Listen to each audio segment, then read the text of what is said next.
नमस्कार मित्रों, आप सभी को मैं डॉक्टर विजय देवी सिंह आप सभी का स्वागत करता हूं, इस्तकबाल करता हूं, अभिनंदन करता हूं।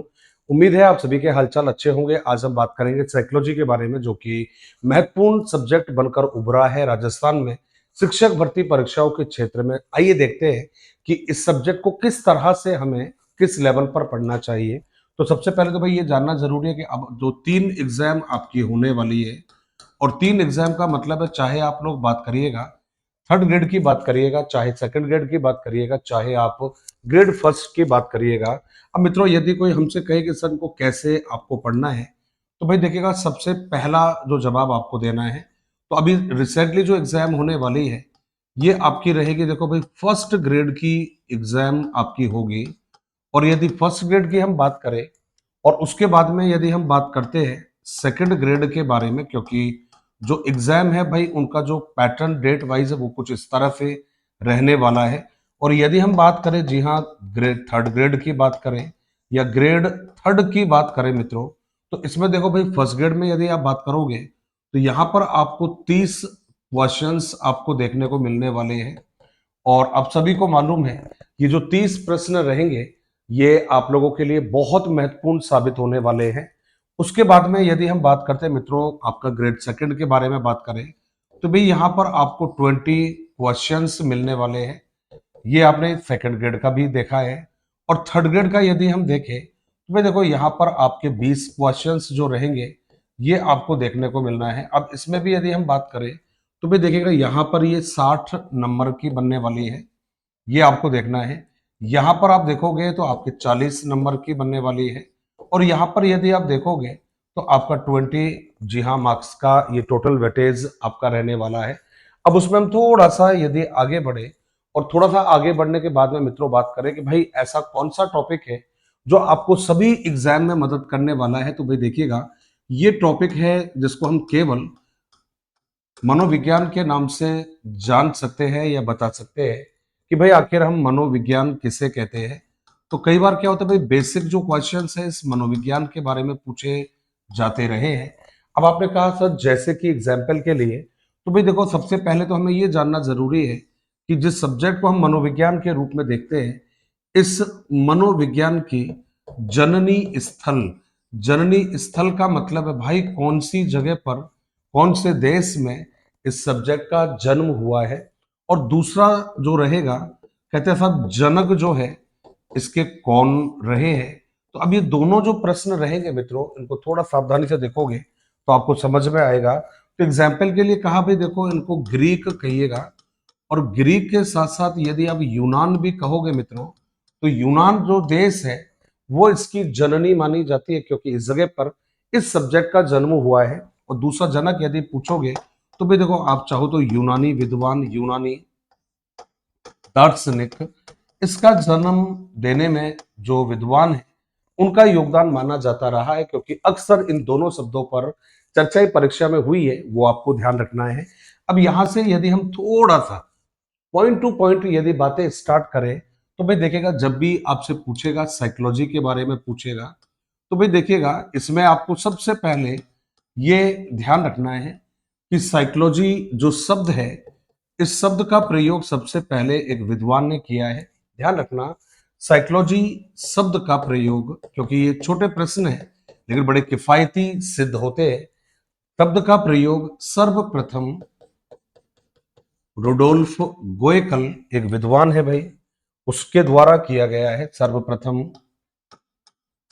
रुडोल्फ, अब उसको रुडोल्फ को क्या कई बार गोएकल कह देते हो, गोएकले आप लोग कह देते हो, तो आपने इसमें मेंशन कर दिया भाई, गोएकल के द्वारा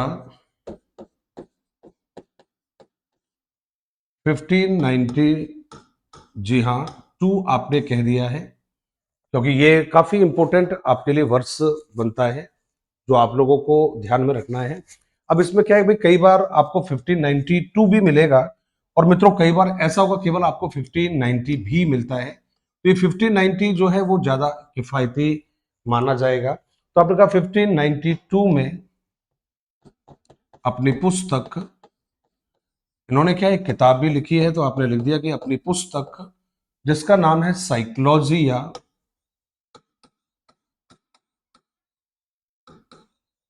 ये हमने मेंशन किया है साइकोलॉजिया। अब इसमें भी आपको क्या करना है भाई, छोटा सा एक जवाब लिख देना है। इसको आपने हिंदी में भी लिख दिया है, साइकोलॉजिया में किया, ये आपने और मेंशन कर दिया है। जिसे मनोविज्ञान की प्रथम पुस्तक माना जाता है, जो मनोविज्ञान की प्रथम पुस्तक है, मनोविज्ञान की प्रथम पुस्तक है या प्रथम पुस्तक मानी जाती है।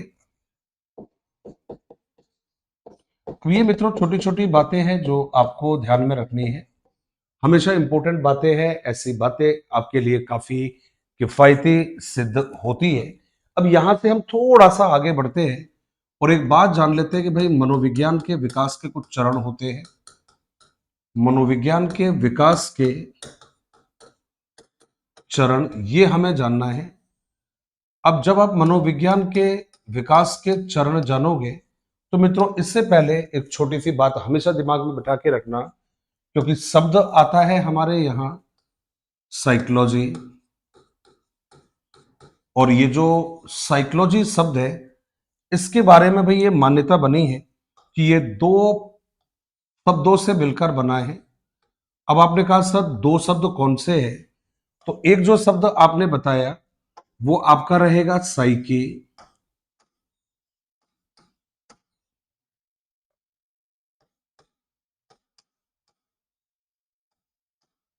ये आपने बताया है मित्रों। अब ये जो साइकी और लोगस है इसके बारे में अक्सर कंफ्यूजन ये रहती है कि भाई ये जो दो शब्द है, ये दोनों शब्द जो है वो कौन सी भाषा के शब्द है। तो वो थोड़ा सा आपको ध्यान से देखना है मित्रों, क्योंकि अक्सर उलझन बनी रहती है। कुछ मित्र हमारे कहते हैं कि भाई ये जो शब्द है आपका ये बना हुआ है, जी हाँ, लैटिन भाषा से, और कुछ मित्र हमारे कहते हैं ग्रीक भाषा से। आपको ध्यान रखना कि भाई ये जो शब्द है आपका ये ग्रीक भाषा का शब्द है। अब यहाँ जो साइकी जो शब्द रहेगा और लोगस जो शब्द रहेगा, साइकी को आपने कहा है सोल कहा है मित्र, और जो लोगस है इसको कहते हैं टू स्टडी अबाउट। तो आप इसको टू स्टडी अबाउट भी कह देना। और दूसरा जवाब है मित्रों टू नो अबाउट भी आप कह सकते हो, टू नो अबाउट भी आप इसको कहोगे। इसका मतलब ये हो गया है कि आत्मा का अध्ययन, ये इसका मतलब रहेगा आत्मा का अध्ययन या आत्मा को जानना। ये इसका मीनिंग है जो थोड़ा सा मैं कहूंगा इंपॉर्टेंट बनता है हमारे लिए। जब हम एग्जाम्स की तैयारी करते हैं तो इसको थोड़ा सा अपने दिमाग में सेट करके रखिएगा। अब हम कहते हैं कि भाई इसके कुछ चरण वगैरह भी होते हैं। अब इसके चरण को हम कैसा या कैसे जाने, तो मित्रों देखिए सबसे पहले आपको मेंशन करना है और ये रहेगा आपका प्रथम चरण, आप कह दीजिएगा प्रथम चरण आपने कहा है। अब जब आपने प्रथम चरण कहा है मित्र तो आपने समय भी मेंशन कर दीजिएगा 16वीं शताब्दी का। बाकी आप चाहो तो आप 15वीं 16वीं शताब्दी कह सकते हो, लेकिन 15वीं 16वीं शताब्दी ज्यादा ठीक रहेगा। क्या कहा है इस समय पर, तो मनोविज्ञान को कहा है आत्मा का विज्ञान। ध्यान रखना है ये, इसको नाम दिया था आत्मा का विज्ञान। और आत्मा का विज्ञान जो कहने वाले विद्वान है उसमें आपने नाम दिया, देखो भाई प्लेटो कह दिया है।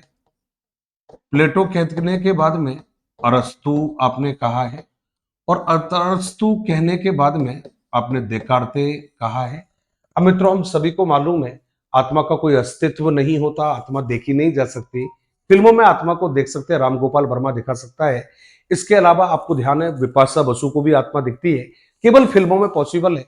रियल लाइफ में आत्माएं नहीं दिखती है, लेकिन भाई फिल्म वाले बॉलीवुड वाले आत्माओं से लड़ाई भी कर सकते हैं, झगड़ा भी कर सकते हैं, उनको कैद भी कर सकते हैं, उनके साथ प्रेम भी कर सकते हैं। तो ये वो कर सकते हैं, हम आप नहीं कर सकते। दूसरा जवाब रहेगा मित्रों, ध्यान रखना है सेकंड चरण आपका आता है, और ये हो गया है आपका दूसरा चरण। और ये जो दूसरा चरण है मित्रों ये स्टार्ट होता है 17वीं शताब्दी में, और 17वीं शताब्दी में इसको कहा है आपने मन का विज्ञान कहा है मित्रों, मन का विज्ञान। अब मन कह दीजिएगा या मन के साथ में आप मस्तिष्क भी कह देना। मन या मस्तिष्क का विज्ञान मित्रों आपने कहा है। अब इसमें जो नाम आएंगे वो कौन कौन से आएंगे, तो देखो भाई, पहला नाम रहेगा पाम्पोनोजी रहेगा। इटली के रहने वाले हैं, इनका तो नाम भी कई बार पूछ लिया है। इसके अच्छा, ये सर्वप्रथम इन्होंने ही कहा है, सर्वप्रथम कहा, ये भी आपने नाम लिख दिया यहां पर। अब इसके अलावा देखो भाई, अन्य विद्वान भी है, जिसमें जॉन लॉक का नाम आएगा, ये भी इसी थीम के व्यक्ति है। तो जॉन लॉक हो गया है, इमैनुअल कांट हो गया है, ह्यूम हो गया है, और मित्रों लेबनिज नामक जो विद्वान है, उनका भी नाम देखो इसी में आएगा। तो ये सारे नाम यहां पर आपने मेंशन किए हैं। लेकिन आपको पता है, मन को नहीं देखा जा सकता, दिमाग को पढ़ा तो जा सकता है, लेकिन दिमाग को देखा नहीं जा सकता। यही कारण है, आपको अच्छे से मालूम है, बेचारे हनुमान जी को अपना सीना चीर कर दिखाना पड़ा कि भाई मेरे मन में श्री राम है, तब जाकर लोगों को विश्वास हुआ। सीता जी का भरोसा किसी को नहीं था, आपको पता है, इसीलिए उनको अपने जीवन काल में दो दो बार परीक्षाएं देने को पड़ी। इसका मतलब है कि यहां पर मामला गड़बड़ होता है। तो ये स्टेप भी हटा दिया आप लोगों ने। फिर आता है मित्रों थर्ड चरण, और ये जो थर्ड जो चरण रहेगा आपका, इस थर्ड चरण को आपने कह दिया है तीसरा चरण। और जो तीसरा चरण है मित्र, इस तीसरे चरण में आपने मनोविज्ञान के लिए एक और नाम दे दिया है। और जो नाम दिया है वो क्या रहेगा, चेतन, चेतना या चेतन अनुभूतियों का विज्ञान, चेतन या चेतन अनुभूतियों का विज्ञान, ये हमने आपको यहां पर आंसर दिया है। तो चेतना कहा है, चेतन अनुभूतियों का विज्ञान कहा है मित्र, ये आपने थर्ड जो स्टेप है उसमें कहा है। अब देखिए, यहां पर आपको कई सारी बातें ध्यान में रखनी है। कहने वाले में कौन कौन आता है मित्रों, तो देखिए ये आता है विलियम जेम्स का नाम आएगा, विलियम जेम्स का नाम आएगा, जेम्स सल्ली नामक विद्वान का नाम आएगा मित्रों, पाइप्स का नाम आएगा, इसके अलावा वुंट का नाम आएगा मित्रों, और वुंट के अलावा टिचेनर का नाम आएगा।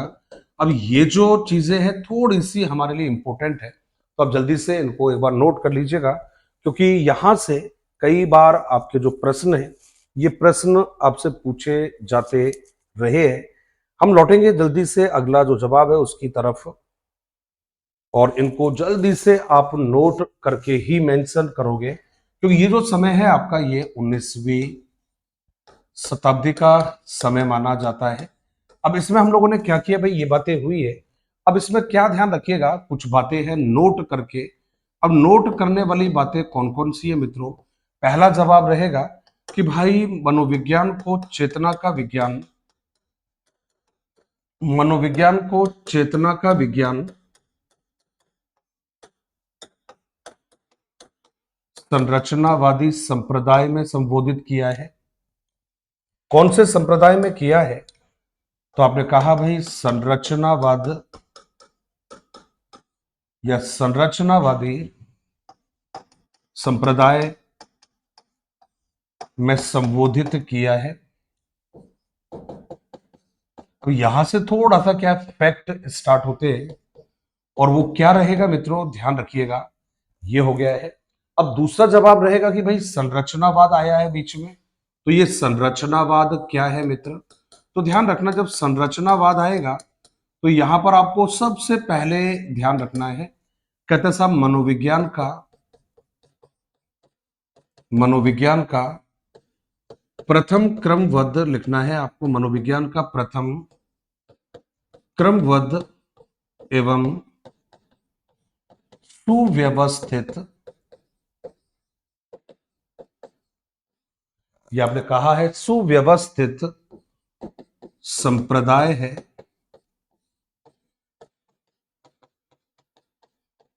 जिसकी स्थापना टिचेनर के द्वारा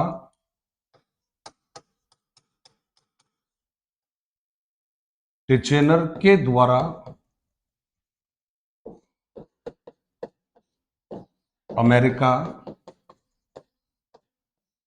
के कार्नल विश्वविद्यालय में,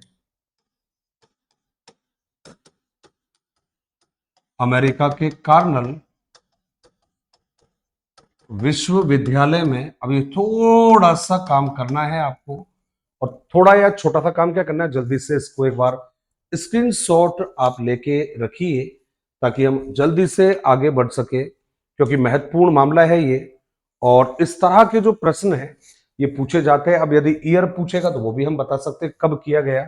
कार्नेल विश्वविद्यालय में 1892 में की गई या की, ये ध्यान रखना है मित्रों।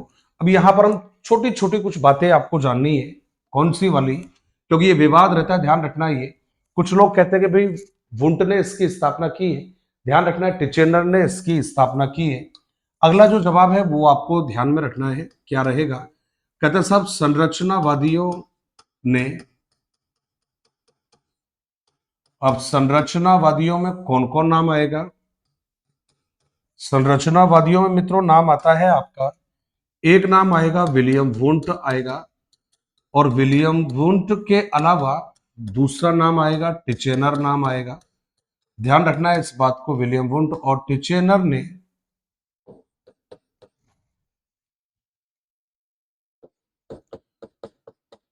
मनोविज्ञान के क्षेत्र में या मनोविज्ञान को चेतना का विज्ञान कहा, चेतना का विज्ञान माना। चेतना के अध्ययन के लिए चेतना का अध्ययन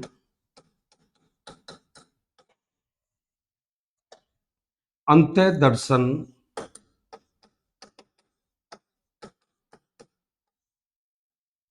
दर्शन विधि के द्वारा होता है, के द्वारा होता है, जिसका अर्थ होता है, जिसका अर्थ होता है स्वयं के अंदर झांकना, स्वयं के अंदर झांकना या स्वयं के मनोदशा का अध्ययन करना, मनोदशा का अध्ययन करना। ये मित्रों एक छोटी सी बात और छोटी सी जानकारी है इसके बारे में। आइए एक बहुत महत्वपूर्ण बात जानते हैं, क्योंकि नाम आया है यहां पर विलियम जेम्स। ध्यान रखिएगा, बहुत जबरदस्त व्यक्ति है ये, जिसको आधुनिक मनोविज्ञान का जनक भी आप लोगों ने कहा है। क्या कहा है मित्र? आधुनिक मनोविज्ञान का जनक आप लोगों ने माना है इन्हें। तो आधुनिक मनोविज्ञान का जनक तो आपने मान लिया इनको, आधुनिक मनोविज्ञान का जनक। लेकिन आपको ये ध्यान रखना है भाई साहब, विलियम जेम्स ने प्रिंसिपल्स ऑफ साइकोलॉजी,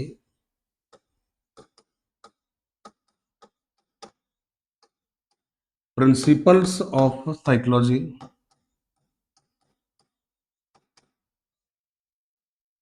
जिसको आपने कहा मनोविज्ञान के सिद्धांत,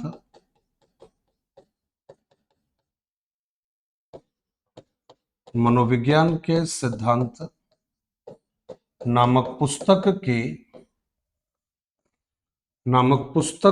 की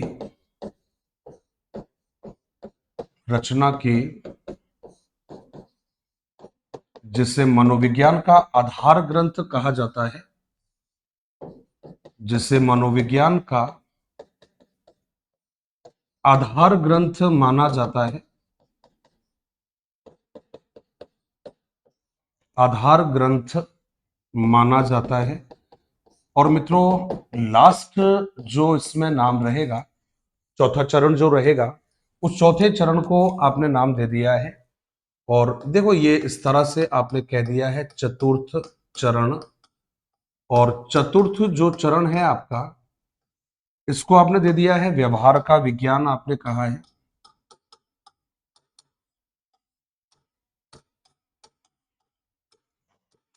व्यवहार का विज्ञान आप लोगों ने कहा है, और इसको चाहो तो आप 20वीं शताब्दी आप कह सकते हो, और 20वीं शताब्दी कहिए चलेगा।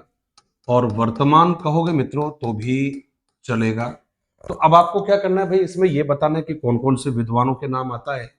तो भाई देखो, सबसे पहले हमने नाम लिखा है इसमें, और ये लिखा है मैकडूगल, इसके समर्थक है। अब मैकडूगल लिखोगे तो भाई देखो, मैकडूगल ने क्या किया है मित्रों, ध्यान रखना है आपको। एक तो उन्होंने लिखा है भाई आपका इंट्रोडक्शन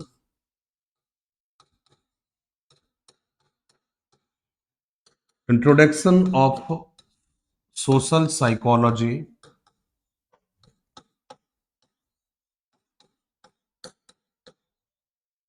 साइकोलॉजी। और दूसरा रहेगा मित्रों outline of psychology, outline of psychology. पुस्तकों के रचयिता है ये, पुस्तकों के रचयिता है। तो ये समर्थक है इसके, विलियम मैकडूगल। दूसरा नाम आएगा मित्रों पिल्सवरी।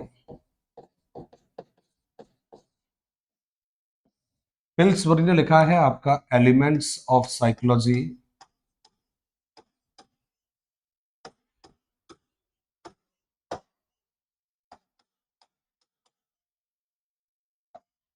एलिमेंट्स ऑफ साइकोलॉजी पुस्तक के लेखक रहे हैं ये।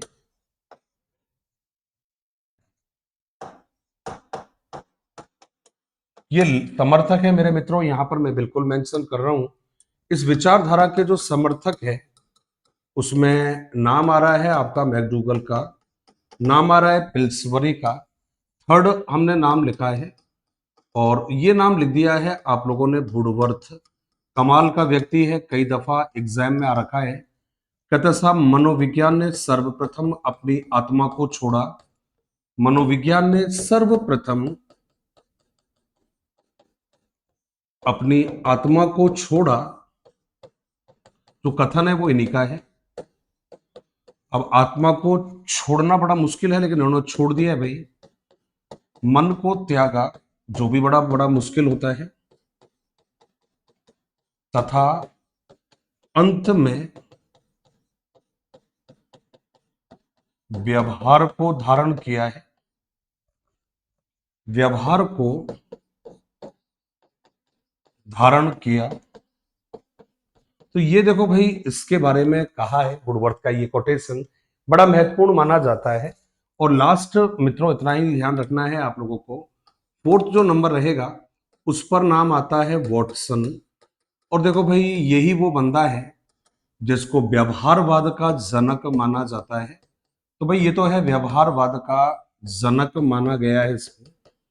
और यही वो बंदा है जिसको आप लोगों ने कहा है कि साहब व्यवहार को या मनोविज्ञान को व्यवहार का वस्तुनिष्ठ विज्ञान कहा है। मनोविज्ञान को व्यवहार का कैसा विज्ञान कहा है, व्यवहार का वस्तुनिष्ठ जो विज्ञान है मित्र, वस्तुनिष्ठ विज्ञान इसने कहा है। तो ये कुछ बातें हैं जो आपको ध्यान में रखनी है। तो आज यदि हमसे कोई पूछेगा मनोविज्ञान किसका विज्ञान है, तो व्यवहार का विज्ञान है। ऐसी ही छोटी छोटी बातों को हम लेकर आएंगे आप सभी के लिए बहुत इंपॉर्टेंट तरीके के साथ में। अभी वक्त आ गया है आपसे इजाजत लेने का, लेकिन इस भरोसे के साथ में कि अब स्वस्थ रहोगे, मस्त रहोगे, पढ़ते रहोगे, और अपने फ्रेंड्स को आप हमारे चैनल के बारे में जरूर बताते रहोगे। इस उम्मीद के साथ में विदा दीजिएगा, मिलेंगे फिर दोबारा। धन्यवाद, जय हिंद, जय भारत।